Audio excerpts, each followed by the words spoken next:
విప్పి చూడ పురుగులుండను అన్నట్టు రేవంత్ రెడ్డి గారు నోరు విప్పితే అబద్ధాలు తప్ప ఏమి ఉండవు అని మరొకసారి రుజువైంది.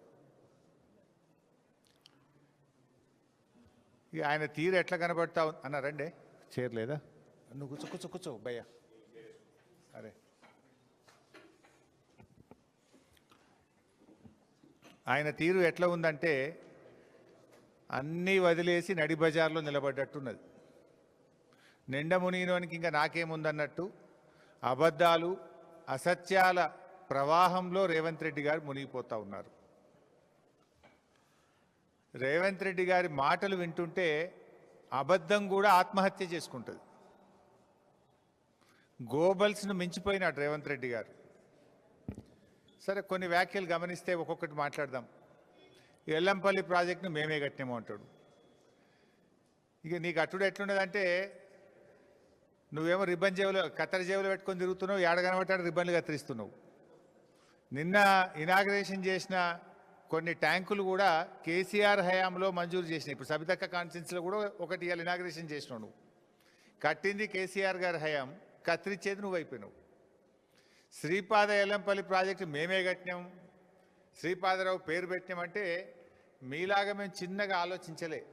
పేర్లు మార్చుడు లేకపోతే కత్తెర జేబులో పెట్టుకొని పోయి రిబ్బన్లు కత్తిరించే ఆలోచనలు కేసీఆర్ గారు ఎప్పుడు చేయలే. కేసీఆర్ గారు బ్రాడ్గా ఆలోచించిండ్రు, రాష్ట్రం కోసం ప్రజల కోసం ఆలోచించారు తప్ప నీలాగా దిక్కుమాలిన దివాలాకోరు రాజకీయాలకు ఎప్పుడు కూడా పాల్పడలేదు. ముఖ్యంగా మీరు చూస్తే ఎల్లంపల్లి ప్రాజెక్టు అసలు కాంగ్రెస్ హయాంలో పూర్తయిందా? అది బీఆర్ఎస్ వచ్చిన తర్వాత ఆ రోజు నీటిపారుదల శాఖ మంత్రిగా నేనే ఉన్నాను.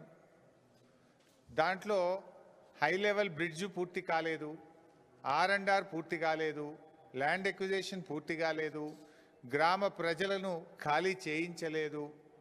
బీఆర్ఎస్ వచ్చిన తర్వాత ఎల్లంపల్లి ప్రాజెక్టు మీద 2052 కోట్ల రూపాయలు ఖర్చు పెట్టి ఆ ప్రాజెక్టును పూర్తి చేసి 2016 సంవత్సరంలో పూర్తి స్థాయిలో 20 TMCల నీళ్లు నిలిపాం. అంటే it took us more than 2 years. 2052 కోట్ల రూపాయలు బీఆర్ఎస్ ప్రభుత్వం ఖర్చు పెట్టింది. నీ లెక్క చేయాలంటే 2052 కోట్లు ఖర్చు పెట్టినాం కనుక పోవాలి, ఎల్లంపల్లి కాడ మీటింగ్ పెట్టాలి, శిలాపాలకు వేసుకునేది ఉండే, రిబ్బన్గా తెచ్చేది ఉండే. కానీ మేము పని చేయలేం. మేము చిల్లర రాజకీయాలకు పోలే. పని చేయడం ముఖ్యం అనుకున్నాం తప్ప రిబ్బన్లు కత్తిరించి ప్రజల్ని భ్రమింపజేయాలనేటువంటి ఆలోచనలు మేము లేం. నువ్వు ఫ్లైఓవర్ల కాడ నిన్న చేసిన OHSR కూడా నువ్వు చేసిన శంకుస్థాపన రెండింటికి 2. నీకు వచ్చే నీళ్లు కాళేశ్వరం నీళ్లు, నువ్వు ఇనాగ్రేషన్ చేసిన OHSRలు ORR phase 2లో భాగంగా బీఆర్ఎస్ ప్రభుత్వం నిర్మించిన రిజర్వాయర్లకే నిన్న నువ్వు ప్రారంభోత్సవం చేసినావు. సో ఇలా ఆ రకంగా ఎల్లంపల్లి ప్రాజెక్ట్ నీళ్ళు వస్తున్నాయని మాట్లాడతాడు ముఖ్యమంత్రి అమాయకంగా. నువ్వు అమాయకమేమో కానీ ప్రజలు కాదు కదా. అసలు ఎల్లంపల్లి ప్రాజెక్టు కెపాసిటీ 20 TMCలు, దాని డెడ్ స్టోరేజే 3 TMCలు, ఉండేటి 17.